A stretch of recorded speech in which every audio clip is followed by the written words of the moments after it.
साथीहरू फाइनल्ली मेरो एउटा फेसबुक पेज मोनिटाइज भएर पैसा आउन सुरु भइसकेको छ।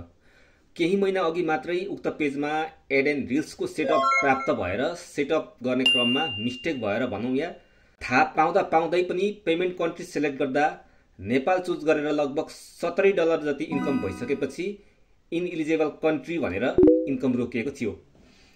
त्यसपछि रिअपिल गरे, फेरि 2 दिन जति इलिजिबल भएर फेरि इन्कम सुरु भयो, फेरि रोकियो। त्यसपछि फेरि रिअपिल गरे, फेरि 2 दिन जति इन्कम भएर फेरि रोकियो। त्यसपछि रिअपिल गर्ने अप्सन नै आएन। त्यसपछि मैले अनलाइनतिर युट्युबतिर त्यसको आइडिया खोजे, कतै पनि त्यसलाई इलिजिबल गर्ने आइडिया पाउन सकिरहेको थिइनँ। धेरै पहिलेदेखि फेसबुकबाट इन्कम गरिरहेको साथीहरूलाई पनि सोधी खोजी गरे। सबै साथीहरूबाट त्यो पेज कहिले मोनिटाइज हुँदैन भन्ने प्रतिक्रिया मात्र प्राप्त भयो। तैपनि बेला बेलामा आफैले खिचेको जेन्युइन भिडियोहरू, फोटोहरू र स्ट्याटसहरू अपलोड गरिरहेको थिएँ।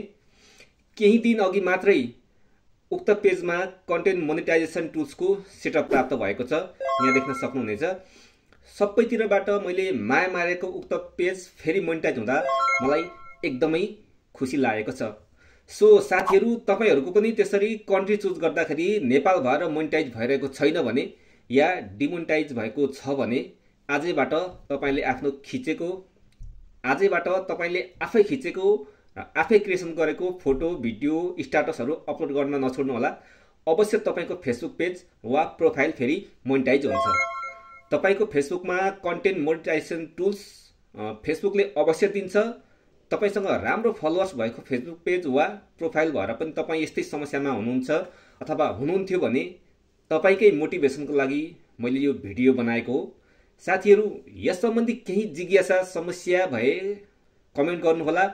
मैले कसरी फेरि कन्टेन्ट मोनेटाइजेसन सेटअप गरेँ र अहिले कति इन्कम गरिरहेको छु त्यो सम्बन्धी टोटल्ली आइडिया र जानकारी लिएर फेरि अर्को भिडियोमा आउनेछु। हस्त, जय नेपाल।